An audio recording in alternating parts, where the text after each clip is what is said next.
What up, Cavs Nation? I'm your host, Ethan Sands, and I'm back with another episode of the Wine and Gold Talk podcast. I'm joined by your favorite beat reporter, Chris Fedor. Chris, how is your week going so far, big guy? First day of the week, got to the golf course tonight, played with my buddy in his weekly league, a little two-man match, and we did well. I didn't play great, I wouldn't say. No birdies tonight, unfortunately. One of my first rounds of the year, but made a whole bunch of pars and came very close to breaking 40, which for nine holes, we didn't play 18, only 9 holes, an evening round of 9. Came very close to breaking 40, so I'll take that, given how much rust I still have to shake off the golf game. How about you? It's been great. And that makes a lot more sense now why you were getting some extra work in before one of your first rounds in a long time. So I'm glad to hear that your practice paid off because, as we say, practice makes perfect. That's right. But speaking of guys getting some practice in, Chris, you know I stay tuned to almost all of the social media platforms when it comes to the Cavs organization. And earlier today, I saw Darius Garland post a picture of a kind of stat sheet from what seemed like a workout facility that had one-on-one and Tristan Thompson with 5 wins on it. And he was like, "That's what kind of time you're on today?" And I was like, okay. Tristan Thompson, I don't know who the other names on the list were. Obviously, Darius Garland was smart and just left it at the first name on the list being Tristan and 5 games won. It seemed like just tally marks. But it feels like it kind of felt like, to me, a little endorsement for Tristan Thompson, kind of the same way Donovan Mitchell did with Jared Allen earlier this season. Very cryptic this offseason, Chris. Very, very cryptic. But, I mean, we know how much Darius Garland and Tristan Thompson hung out last season, how much they've been kind of like running mates when it comes to being able to work out together and find each other as like big brother, little brother kind of situation, especially when we were in the playoffs. So this does not surprise me one bit. I just wanted to point it out because obviously you come here to get information on the Cavs. But, Chris, we are going to have some fun today. We went to our subtexters, and I hit them up. And as we have always said, that subtext is the place where you can have your voice heard as a community member for the Cavs. This is the Cavs community. We want you to subscribe, get all the insight, the information that you can from me and Chris, but also have your takes heard. So today, my take to the Cavs fandom and the Cavs subtext subscribers was, if you want to rant, I'll read them on the pod and we'll get into them if there is no room for discussion or if there is a little room for discussion. We preach that we want to make this a pod that you feel like you can have your voices heard. So we're going to do that today. Chris, I know this is something that you've been waiting for a while to hear the subtexters rant on length. So let's get into it. How excited are you for this? Let's go. I'm curious what they're ranting about at this point in time. There are a lot of good things that happened throughout the course of this offseason for the Cavs. They re-signed Donovan Mitchell. They re-signed Evan Mobley. Both guys got long-term contract extensions. So the two primary things that the Cavs came into this offseason wanting to accomplish, locking in those franchise pillars for the foreseeable future, they did that. The other thing that they did was they fired J.P. Bickerstaff and they went with Kenny Atkinson. It seemed like the fans wanted that to be the case as well. By all accounts, Kenny has assembled a really quality coaching staff. People around the NBA took note of that. People around the NBA that were in Vegas were talking about the quality of staff that Kenny was able to put together here in Cleveland. And I'm told that there are still a few more minor moves that he still wants to make when it comes to that coaching staff. So I just don't know what there is to rant about at this point in time when it comes to the Cavs. It seems like, to me, the moves that they have made, although it's been a relatively sleepy offseason, the moves that they have made have been really, really potentially impactful. I could not agree more, but there's always something to be said. So I'm going to just read through this. Sometimes I pick and choose the ones that we talk about. Today, all of them are going to get touched. So we're going to start from the very bottom, from the first person that sent a text over at 5:08 p.m. And this is how we're going to start. No name, no nothing, just quote, I'm literally canceling my season tickets on Thursday because of the Cavs front office being content with this roster. And that is a way to start. Okay. I wouldn't phrase it, though. Like, I don't think it's fair to sit here and say that the Cavs are content with the roster. I think it's fair to say that the Cavs believe in this roster. They like the things that they have done.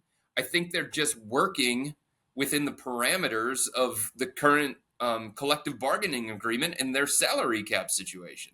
If you ask the Cavs right now, hey, do you think you could make an upgrade at whatever position? They would say, yeah, but there are limitations to what we can do. Think about what they did last offseason. They spent on Max Strus. They spent on George Niang. They went out, they brought in Ty Jerome, and they've committed a whole bunch of money into the future to both Evan Mobley and Donovan Mitchell. There's only so much that you can do when it comes to tweaking the roster, making additions. They were always going to be restricted and limited in terms of the kind of activity that they were going to have throughout the course of this offseason. So I don't think it's a situation, Ethan, where they're just content and they're like, hey, we made the Eastern Conference semifinals. All right, there's nothing that we can do to improve this team. This team is perfect. Every single spot on this roster is taken up.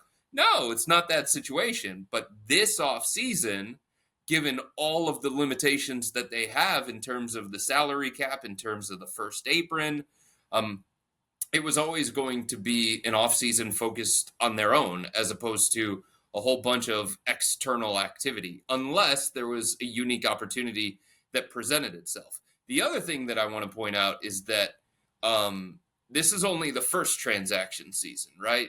There's the next wave of transaction season, and then when the Cavs get into the season, there is time for them potentially to use some of their expiring contracts before the trade deadline to make a bigger move than whatever the move, whatever that move is that people want them to make. There is an opportunity to do that once you get toward the trade deadline. It just doesn't feel like that opportunity is right now this offseason.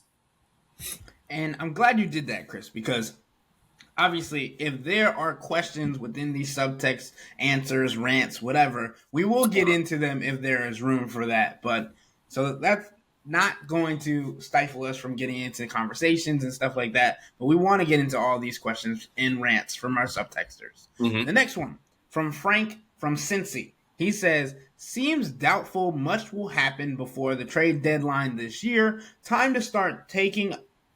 Well, I think he meant to say talking. Time to start talking about the new offense that hasn't been installed, ? Honestly, I'm okay with it. Didn't see a difference maker available that would have made sense. Keep what little powder is left dry. Seems like Frank gets it. Gets it. Next one coming from Brandon from Charlotte. He says, I'm cool with the small moves around the core for this offseason, but let's say we're about 10 games above 500 by the trade deadline. Would y'all be content by staying pat again, and would Kobe's job be safe if he didn't make a move at the deadline again, all caps, and we got I think he meant to say booted, and we get booted in the first or second round again? I mean, the Kobe conversation's interesting to me, Ethan, because I just don't see a resume from Kobe Altman since either becoming general manager or what he is right now, president of basketball operations. I just don't see a resume that says this guy deserves to be fired. If anything, I see a resume that says this guy deserves to have a little bit more leeway and a little bit more job security. He assembled a team that has won 99 games over the last 2 years. He assembled a team that got to the Eastern Conference semifinals last year against the Boston Celtics. He assembled a team that is, by all indications, a contender in the Eastern Conference coming into this year. Most power rankings have them right there, borderline top 10 team in the NBA.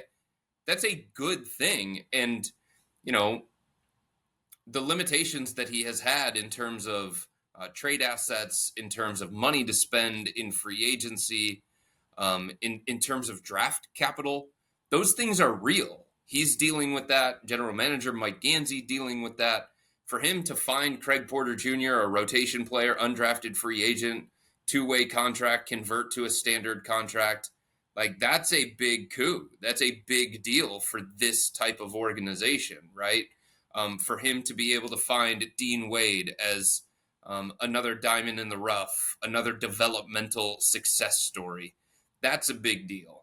A lot of people around the NBA are now talking about what the Cavs were able to do in the first round of the draft this year with the 20th overall pick, and seeing that maybe Jalen Tyson is going to be a guy who gets rotation minutes by the end of the season, if not middle of the season, if not beginning of the season. Who knows what's going to happen when it comes to training camp and opening night. I find it hard to believe that he's going to be in the every night rotation coming straight out of training camp, but the way that he showed out at Summer League, the way that he played his junior year at Cal, the level of readiness that he has shown for NBA basketball, his versatility and ability to play multiple positions. This is a guy who, if it doesn't happen right away, by the end of the season, you could see him getting real, substantial NBA minutes. That's a big deal. For them to be able to do that with the 20th pick outside the lottery, a lot of people are already wanting to label him maybe potentially the steal of the first round. Maybe people think that this is a guy who should have gone a little bit higher than what he did. They were able to get him at number 20. Like, that's a positive for Kobe. The Donovan Mitchell trade and the success that that has had, given the facts, the way that he has played the first 2 years here in Cleveland, the way that he has led the first 2 years in Cleveland, and now the fact that he is locked into a contract extension, like that is another check mark for Kobe Altman. Sam Merrill, another check mark for Kobe Altman. So, like, I just don't think we can take these things for granted and assume that any other person that was running the basketball operations or doing the talent evaluation would be doing as good of a job as Kobe, or would have been able to find Sam Merrill, to find Craig Porter Jr., to draft Jalen Tyson with the 20th pick. Maybe, but we can't assume that somebody else would have had this level of success. So I don't know. Like, when it comes to Kobe, it's a very perplexing conversation to me. It doesn't mean that he's done everything right, and it doesn't mean that he's perfect, but I just don't see a resume that points to a guy who should be on the hot seat in any sort of way.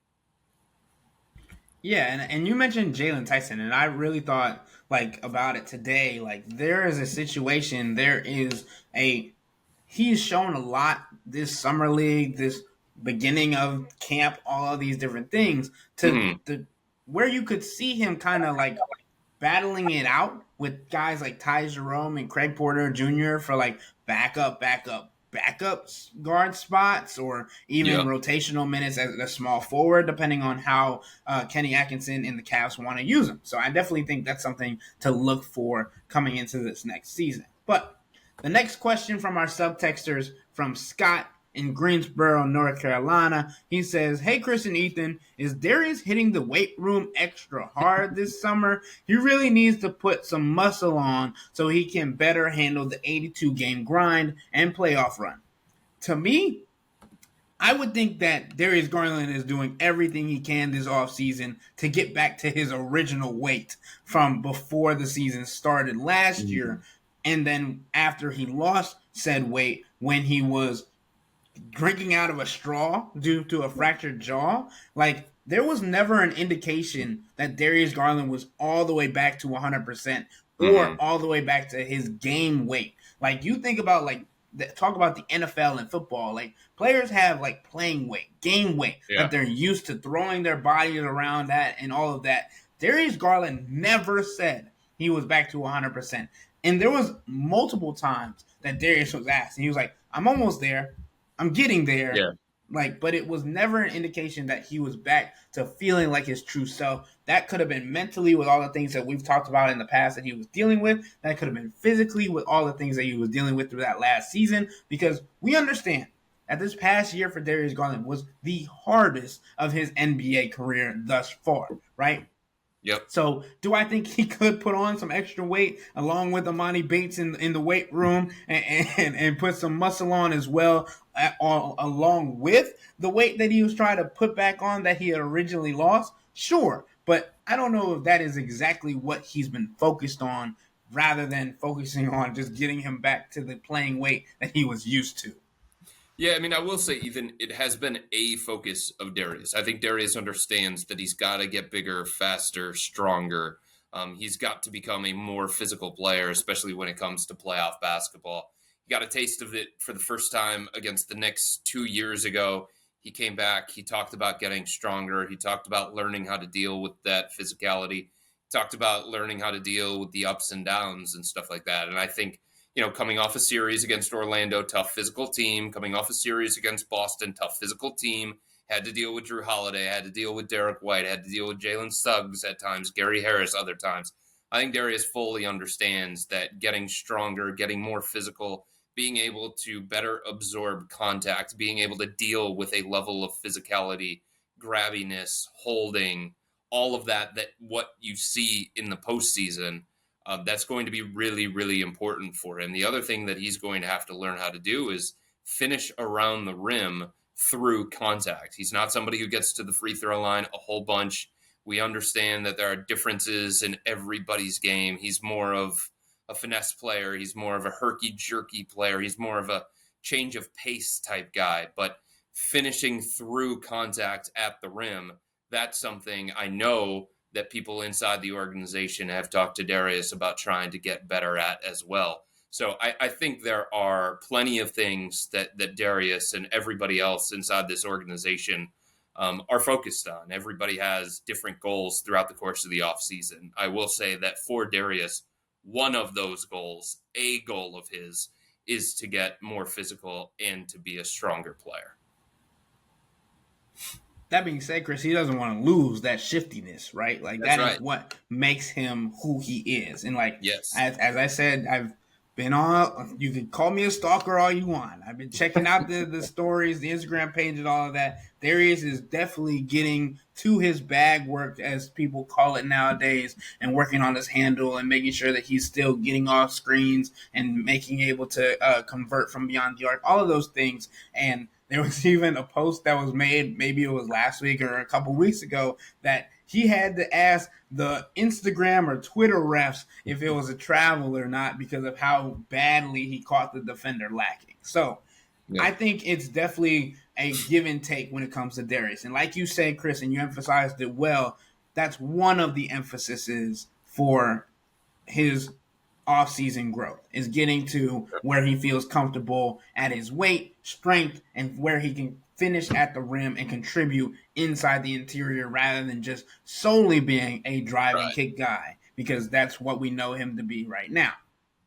I think the other thing, Ethan, is that every player in the NBA, every point guard in the NBA specifically, because we're having a conversation about Darius in the point guard spot, everyone is built differently, and everybody has their own thing that allows them to stand out, that separates them from other guys. Not everybody is going to be built like a supersized point guard the way that Cade Cunningham is. You know what I'm saying? Like, Darius is somebody who's going to have to deal with size and physicality limitations throughout his entire career. But he's had those same limitations since coming into the NBA, and he's turned himself into an all-star. He's turned himself into a $200 million player. He's turned himself into a franchise pillar for the Cavs. He's turned himself into one of the better young point guards in the league. So it hasn't been something, maybe he gets to a level where it's going to be prohibitive to him, but it hasn't gotten to a level where it's prevented him from becoming that kind of player. He's always going to have limitations on the defensive end of the floor too, because he's going to be somebody who gets pushed around a little bit. He's going to be somebody who gets bullied a little bit. He's going to be somebody who if there's a switch or something like that, he's going to get posted up. Those are just things that the Cavs have to navigate. Those are things that Darius has to navigate because his body is his body. And if you look at him, there isn't a lot more mass that he can add to that frame. While maintaining the speed and agility that he needs to be successful. 100%. Right. Things that have made him in the past a special player. Yeah. And I mean, I remember seeing him for the first time in person, and I was like, his stop-start speed, his like ready to go, like herky jerkiness as you describe it, like it's on a different level than a lot of players in this league, and that's not side to side. That's I'm gonna go at you, bring it back, and then go back after the basket, and that's why Darius hasn't had to go through contact a whole lot in his career because not a lot of people are keeping up with a lot of the dribble moves and the hesitations that he's pulling off. But the next question from our subtexters comes from Evan in Lyndhurst. He says, blatantly, who's the bargain free agent you want to see on the team? Free agent? Trade? Two very different conversations, right? Free agent, I think we've talked about it before, Chris. There are not, especially now, like getting into this part of the summer, there's not really anybody on my radar for the Cavs when it comes to like who they could go after. There were plenty at the beginning where it was like, I could see them trying to do this if the Isaac Okoro situation doesn't go their way.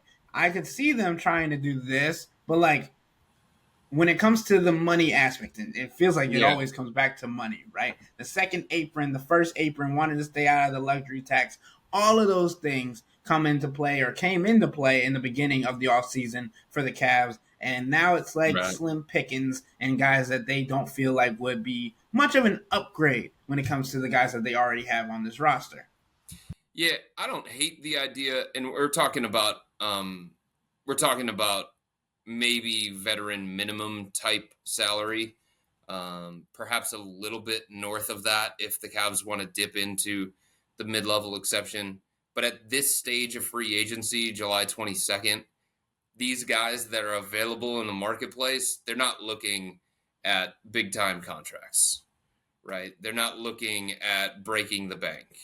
For the most part, any team out there could probably get these guys on the cheap. So, Ethan, I don't hate the idea of Doug McDermott. I understand the defensive limitations. He is constantly going to get played off the floor. I don't think he would play much in a playoff environment for the Cavs, but to get through the regular season, to add some more shooting off the bench, a little bit more size off the bench, some movement that you can run throughout the course of your offensive sets and stuff like that. I don't hate the idea of Doug McDermott for cheap, especially on this team. I don't hate the idea of Justin Holiday for cheap. I think the kinds of guys that the Cavs are looking at right now, or any team in the NBA looking at right now, depth pieces, playable depth pieces that, provide some insurance to what you already have established on your roster. And I think that's a good role for somebody like Doug McDermott. I think that's a good role for somebody like Jenny Osman if the Cavs want to go that direction. I think that's a good role for somebody like Tristan Thompson, right? Not going to play every single night. Don't get used to where your shots are going to be coming from or when you're going to come off the bench. Just be ready when your number is called. Be a pro. And who knows what's going to happen throughout the course of an 82-game season. Injuries, suspensions, foul trouble. Just having as many guys that Kenny Atkinson feels like he can go to without him having to, go to the Amani Bates of the world.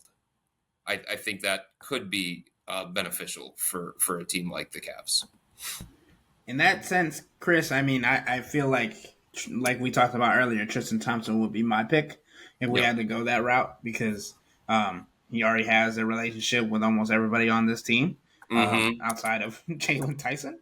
But, and he's a guy that you feel like is a leader in the locker room, has a sort of presence. And if You want to continue to have that kind of bad boy mentality, even without Marcus Morris Sr. on the roster. Tristan kind of brings that even from a bench role where he'll be barking, as he says. So, but I think the next question, or actually is not a question at all to start, is from a random subtexter, no name, no state, no city, no nothing. He or she or they says, great move stabilizing the core four. Would have liked to trade Garland, but that was not realistic due to his contract. Any chance Jalen Tyson can take Isaac Okoro's place in the lineup? I think that is a little bit more difficult. I think when you're talking about skill sets, right? Mm-hmm. Because Jalen Tyson is a guy who knows that he needs to grow as a defender, especially at the NBA level. He is a great player when it comes to the offensive end of the floor. We saw that in Summer League. We saw that at Cal. We saw that at different aspects of his game, especially when he went through a 3-on-3 pre-draft workout with the Cavaliers. I mean, he feels like a guy that could plug in where Isaac Okoro might have lacked, even if it isn't a three-point shooter currently. Mm-hmm. Chris, you talked to him. He said he's very confident in his three-point shot. We're still waiting to see that. I mean, he went 2 of 2 in a game the other night in Summer League, right? But we're looking more for volume. We're looking for high-pressure situations and things of that nature. The Cavs really weren't in high-pressure situations throughout this Summer League at a whole bunch. But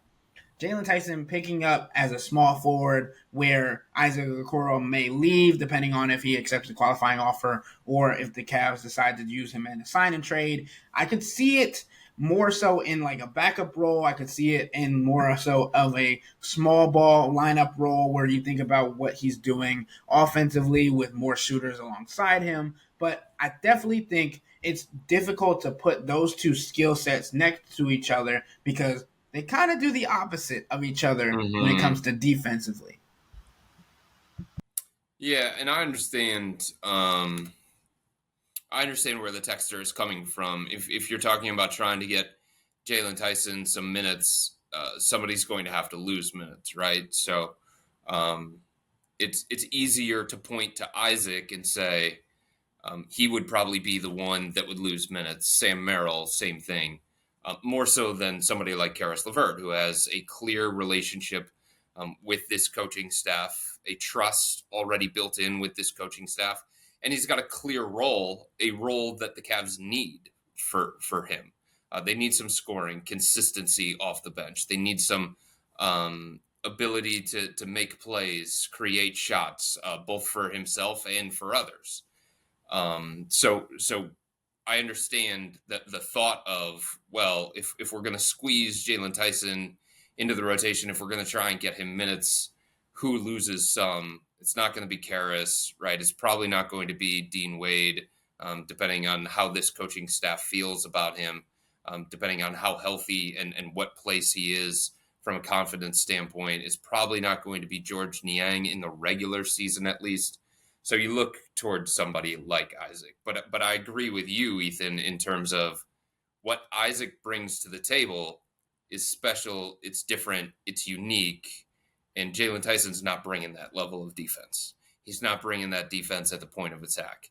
He's not bringing the capability that Isaac brings on defense to go out and guard Paolo Banchero and Damian Lillard and whoever it may be. That is the best scoring option for the other team at one of those particular positions.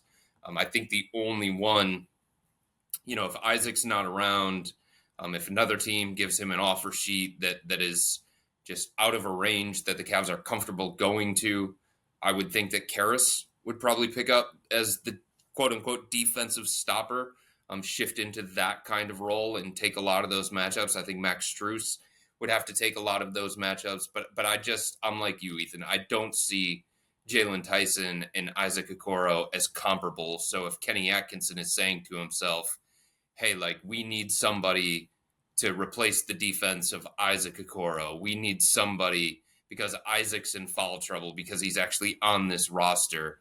Jalen Tyson is a tough one to ask to do those kinds of things, especially as a rookie.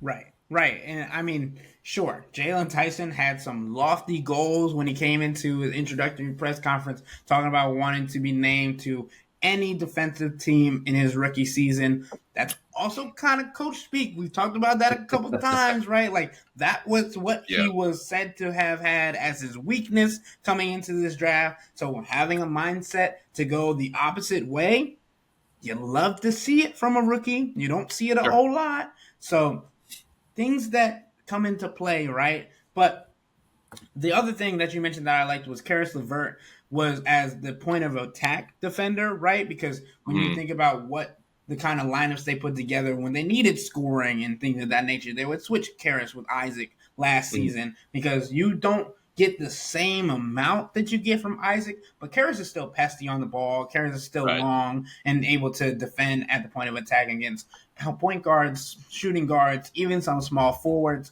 But the other guy I know because we talk about him a lot since this past year and gave him a little bit of a rise since what we were talking about at the beginning of last season. Dean Wade, people are obviously thinking about him when it comes to defense, and sure, he's not a necessary point of attack defender because you don't see him picking up 94 feet. You don't see him at the top of the key as much, but we've seen him guard Cade Cunningham, right? That was his defensive assignment when they played the Detroit Pistons last year. We've seen him guard Paolo Banchero. We've seen him guard Jason Tatum. There is seemingly no range where Dean Wade cannot fit in when it comes to guarding players on the defensive end for opposing teams. Sure, you don't want to put him against Giannis. Sure, you don't want to put him against Joel Embiid, but I feel like if you told Dean Wade that's your assignment that night, he'd figure out a way to at least pester them. And here's something else too, Ethan. I think this is important. Kenny Atkinson is somebody who believes in analytics, and it's not going to make every single decision for him, but it's going to provide him with data, and it's going to inform his decisions. Analytics love the impact that Dean Wade makes. I've talked about this stat a lot. It's something that I reference. It's something that I know other writers around the NBA reference, and I know that teams use it as well, including the Cavs. It's a website. It's called Dunks and Threes. They do estimated plus minus for offense and defense, and for defensive estimated plus minus, which is the estimated impact on defense per 100 possessions for an individual player. Dean Wade was in the 96th percentile of that category. Here are some of the players that were in that same kind of range that are considered that level of impactful based on this particular metric. Okay? Draymond Green, Jalen Suggs, Bam Adebayo, Victor Wembanyama, Rudy Gobert, Herbert Jones, Evan Mobley, Anthony Davis. Enough said. I mean, and that doesn't mean that Dean's that caliber of a defender, but in terms of the kind of impact that he makes defensively, this particular metric points to him being a really, really important defender, and a really, really capable defender as well. I mean, if you want to get basic when it comes to the advanced stats, Dean Wade was top 3 in the entire NBA when it comes to players that played 50 or more games in the NBA in defensive rating. So, doesn't get much better than that, right? So, but the next question from a subtexter, Anu from San Francisco, he says, please rank top Isaac Okoro sign and trade rumors most beneficial to the Cavs. Based on prior commentary, feels like you guys would say Finney Smith and then Cam Johnson, number 2. Are there others you guys are hearing about? I mean, I think those are the main 2 that we've talked about, the main 2 that we've been seeing, Cam and Dorian Finney-Smith. I don't know if there's like a 1-2 when it comes to those 2. I don't know, Chris. I feel like the Cavs have liked both of them a very long time based on what you've said previously. Do you have a guy that, or do you think one of them is better highly suited for the Cavs right now? And also, do you think that there's like another guy waiting for the Cavs that they're looking at? I think Cam Johnson would be at the top of my list personally, just because of how prolific of a shooter he is, the kind of gravity that he creates, the kind of spacing that he creates. He really doesn't do anything other than score and shoot from the outside. He's not going to impact the game in terms of his passing. He's not going to be a great defensive player.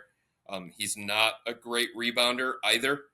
So he's going to have a stat line that looks very, very minimal in terms of his impact in other categories.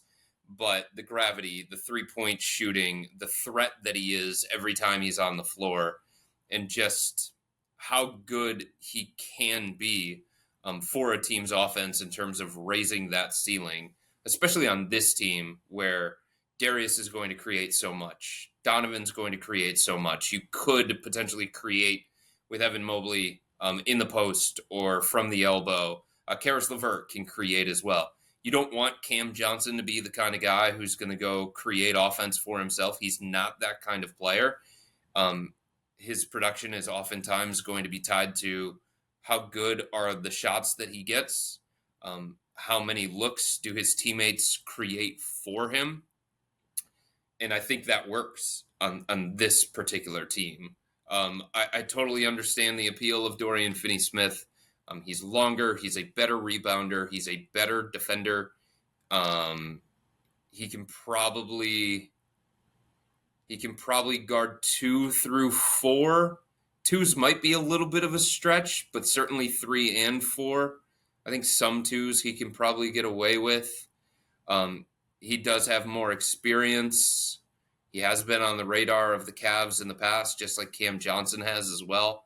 But if it's me, I just think that the shooting weapon for Cam Johnson is at an elite level, despite the fact that there are some injury concerns there as well that you have to deal with. So he would be at the top of my wish list. I think he would be near the top of the Cavs wish list.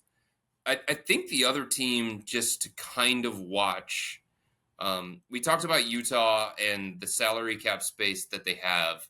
You just try and think of Isaac Okoro type teams. Like, where would he fit? Like, what kinds of teams could potentially bring out the best in him?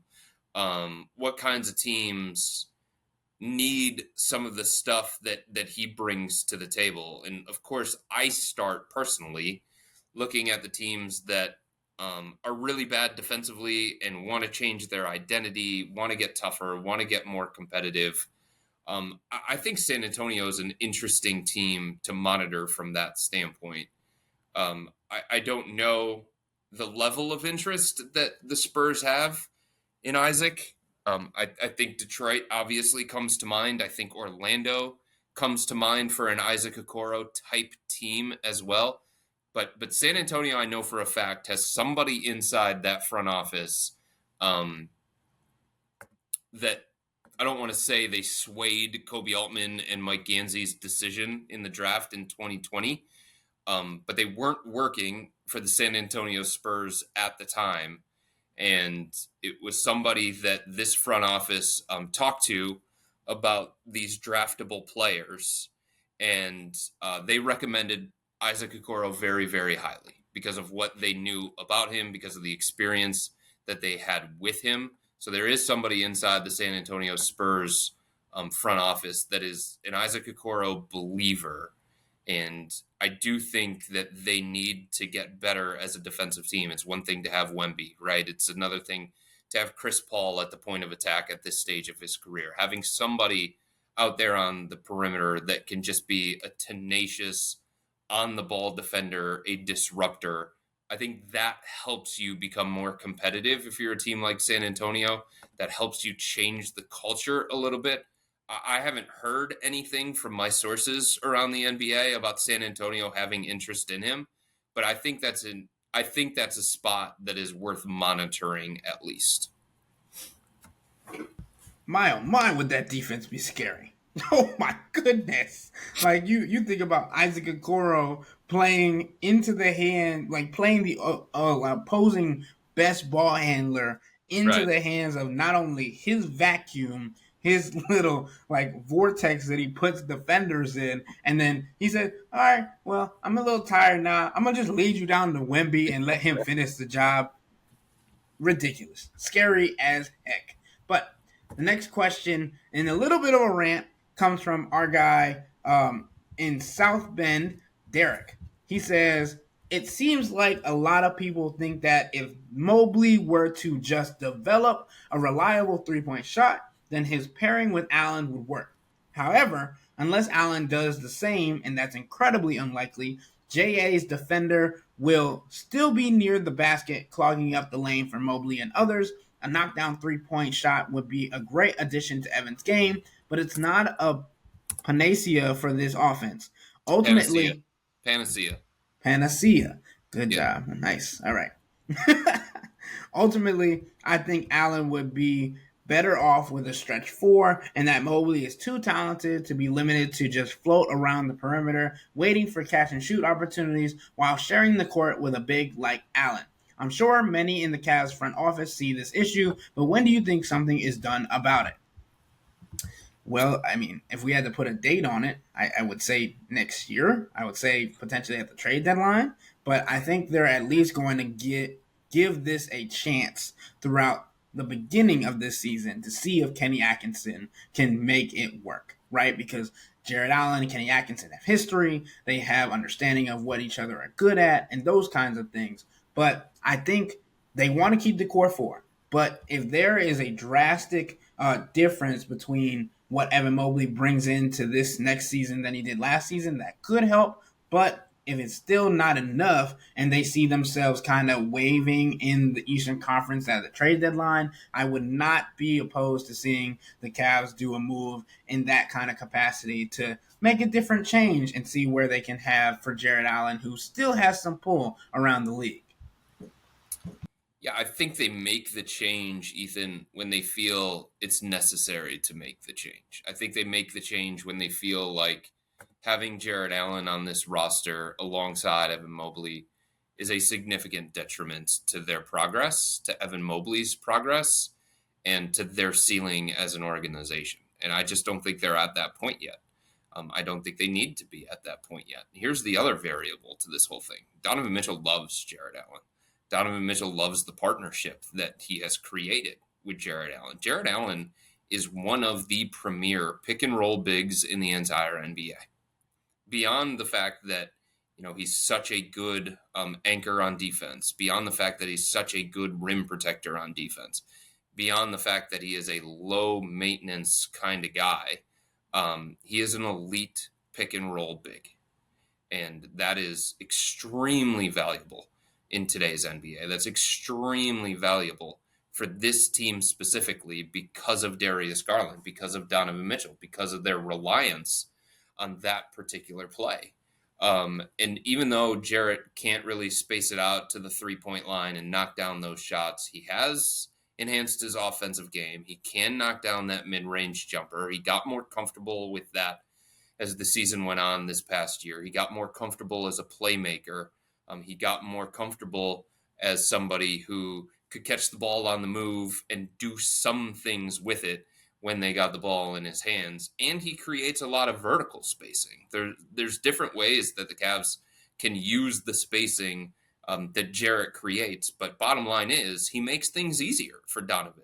He makes things easier for Darius. He may not make things easier on Evan because of the space that they occupy, but he still does make things easier for the Cavs guards because of his screening ability, because of the threat that he is when rolling to the basket, because of the lobs that he can catch and flush, because of the offensive rebounds that he can grab, and all those different things can't be overlooked. Chris, the next question from our subtexters is, do you think that the Cavs will be able to compete for championships in the future while starting two small guards in their backcourt? Are there other examples of teams with two small guards that were able to win big in the NBA? I can't think of any myself. I know, obviously, the first two names that come to my mind that did not win the champ or were, I don't even know. I forget what the Pistons did, but is Joe Dumars, and Yeah. Isaiah Thomas. So that's the backcourt that immediately comes to mind for me. 40 years ago. Yeah. Yeah. Nearly. That's a long time ago, right? Long time ago. And if you have to go back that far, if that's the one that stands out to you and you have to go back that far, I think that's pretty telling, don't you? 100%. And the other ones that I'm thinking of is Sam Jones and Bob Cousy. I forget how. Way back. I forget how old or how tall Bob Cousy was, but I don't think he was that tall. Yeah, no. I know Sam Jones is like 6'3" or 6'4". That's a long way to go back. I mean, Tony Parker wasn't the biggest dude in the world, but he also had Manu around him. Bruce Bowen was longer, more of a defensive-minded guy. I guess if you want to consider him the starting shooting guard. Look, I think the truth is when it comes to Darius and Donovan, there are complications that come with that pairing. There are limitations that come with that pairing. And it's hard to sit here in today's NBA when it's a wing-dominated league and say that those two guys together can win a championship if they're the two best players on the roster, right? But there's a situation where they're not the two best players on the roster, and there's also a unique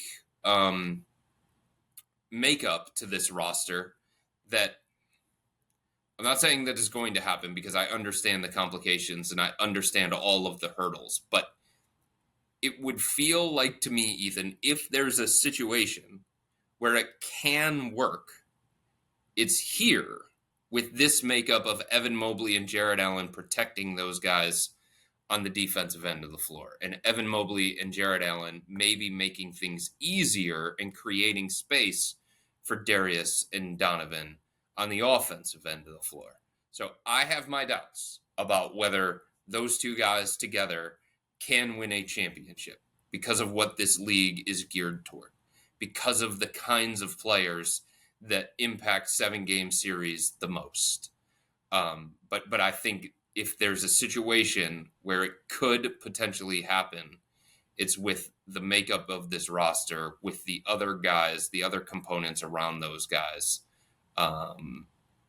making it a little bit more viable. Let's just put it that way. All right, Chris, the next one we got is just a quick one. It's just a quick read. It's no questions, no nothing. It says, I love the Mobley signing. With new TV money increasing future salaries, Mobley's deal will feel like a great value in several seasons. That's kind of funny. I agree with that, though. I mean, if you think about it, the salary cap is going to continue to go up. The new TV money is going to kick in. And the kind of contract that Evan Mobley has, like when that salary in general increases like 10, 12% or something like that, it's not going to feel like it's the kind of contract that is prohibitive to team building. Next question from a subtexter is, what percentage chance do you think there is that a trade gets done this offseason? Any trade, big or small? If I had to put a number on it, I'd say 75%. That a trade does get done? Correct. Well, trade for me also includes sign and trade. 75% that Isaac Okoro gets signed and traded? That or something else. That's pretty high to me. Yeah, I'd probably go lower on that one, maybe like 55%, a little bit above 50-50. I certainly think that if the Cavs could get enough back in return for Isaac, I think there's motivation to do that. And they've had multiple conversations with multiple teams centered around Isaac. They've had conversations with teams centered around Dean Wade and George Niang. Certainly not the top tier players on this roster, but the other ones that are a little bit more replaceable, that are a little bit more expendable. They have had those kinds of conversations centered around those guys, but I still think there are targets out there for the Cavs in sign and trades, and I think there are teams out there that they can get involved when it comes to sign and trades for Isaac. But I'm at a point where I still think as close to that possibility is him just returning on the qualifying offer and betting on himself. For me, it's more so not about Isaac and the decision that comes down with that, but just the amount of times we've heard somebody in the Cavs organization this summer be like, we want to get better around the margins. Sure, you can get better around the margins by adding Jalen Tyson, but just doing that doesn't do a whole lot. And I don't think that they're looking at this free agent market that we've already talked about being really dry and partially weak, that they're like, okay, we're just gonna go add Doug McDermott and be done with it. I feel like when it comes to that, they would have to make a trade, whether it's smaller guys, somebody maybe like Ty Jerome, maybe somebody like Karis LeVert, something like that. That would have to get done for them to feel like this offseason was successful, just based on what Kobe Altman said at the end of season press conference, what they talked about at Kenny Atkinson's intro, and all of those different things. I just feel like they feel still like they have to get something more around the margins for this team to take the next step. But I also know that they are very content, or not content, very happy with the players that they have on the roster currently. The next question comes from Brian from San Diego. He says, any sense of the coaching staff's view of the performance of Luke Travers this summer? I know he didn't have big numbers, but it still seems like the potential is there to keep him tethered to the organization. Chris, I don't know. I don't have any sources on Luke Travers. I feel like you have a better sight on that. I wrote, I think going into Summer League, Ethan, that it was highly unlikely that he would come from Australia and be with the Cavs this coming season. I still believe that it's highly unlikely. I don't think he did anything that really stood out when it came to practices during Summer League, when it came to the games during Summer League. And I just think, I don't feel like the Cavs believe that there's any rush to bring him over. And I know Luke has talked about, I want to come to the NBA as soon as possible. He's under contract with his team in Australia. Obviously, he has an out in that contract with the team in Australia. But I just don't think that the Cavs ever looked at this as it was going to happen this year. I think they believe in Luke's potential. I think they believe in maybe possibly one day he could be an NBA player. Like, let's put it this way. When they drafted him with the 56th overall pick in 2022, it was, all right, we're going to draft this guy. We're going to stash him overseas, and we'll see. Maybe possibly one day down the road, if this happens, the fact that they are even having internal conversations about the possibility, and like I said, I think it's highly unlikely, but the fact that they're already having those internal conversations this soon, I think is shocking to them, honestly. I think it's very, very surprising how quick Luke Travers has developed into maybe possibly an NBA player down the road. And I think that's a really, really good place to be, but I don't think they're going to rush this. And I don't think that Luke would come to the NBA to play most of this upcoming season in the G League. And I don't think that Luke would come to the NBA unless he felt like there was a pathway to not guaranteed playing time, but like something more than what I think the Cavs can offer to him at this point. And Chris, I mean, maybe it's the mustache, maybe it's the long hair, but I think people forget how young he is, right? Like, he's 22, yes. He's going to turn 23 in September. Like, he's got a long way to go. Most players at this time in their career are still in the G League anyway. He's getting professional experience. He's getting to play against high caliber players. He's getting to play alongside Matthew Dellavedova, who seems to have taken him under his wing and shown him what it needs and what it takes to get to the NBA. So there, like you said, there is no rush, right? There is no, especially with this group that they have right now. Like, they are trying to figure things out internally already. Adding a new guy to the mix who's still trying to get his footing wouldn't be beneficial to the Cavs or to Luke Travers. But the next question comes from DJ in Colorado Springs. He says, "Hey Chris, do you think the new coaching staff will be able to fix the Cavs' previous shooting woes? It seems like every other team in the league outshoots us. Hopefully the Summer League tram shooting isn't a premonition of things to come." Yeah, I mean, I wouldn't be overly concerned about what happened at Summer League when it came to the Cavs shooting. The best shooters that they have on this roster were watching from courtside, right? Sam Merrill, Max Strus, Darius Garland, Donovan Mitchell was watching from afar as well. I think they could certainly improve their shooting. I think that's always going to be something that the Cavs look at and other teams around the NBA look at. How can we get more shooting? How can we get more floor spacing? How can we get more length and athleticism on the perimeter?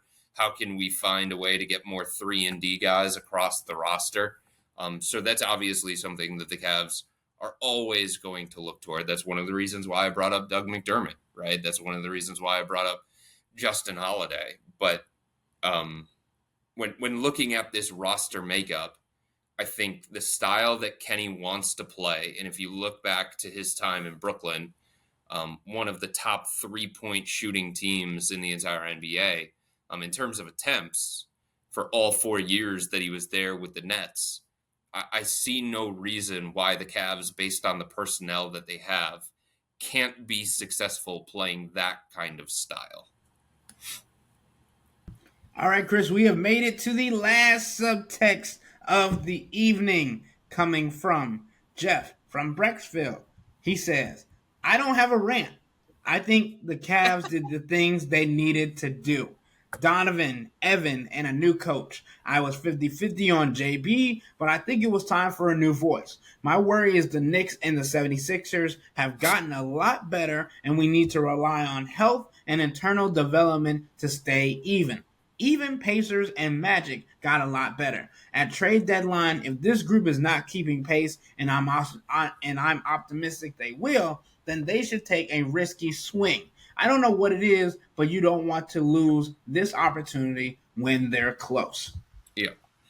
I think that's really well said, right? Like, and that's what we talked about earlier. Like, if the Cavs feel like they are on the cusp and they need to make a change, and the Jared Allen, Evan Mobley dynamic isn't working, the Darius Donovan Mitchell dynamic isn't working, maybe that's the time that they make that move.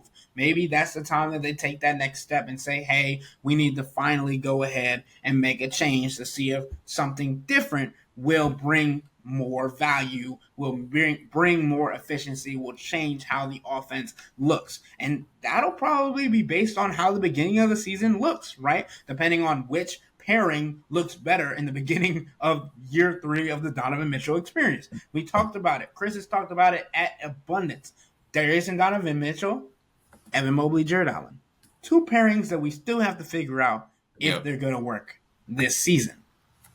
So here's the other thing, too, and I totally understand the viewpoint of people that say, well, look at the other teams around the Eastern Conference and look how much better they got.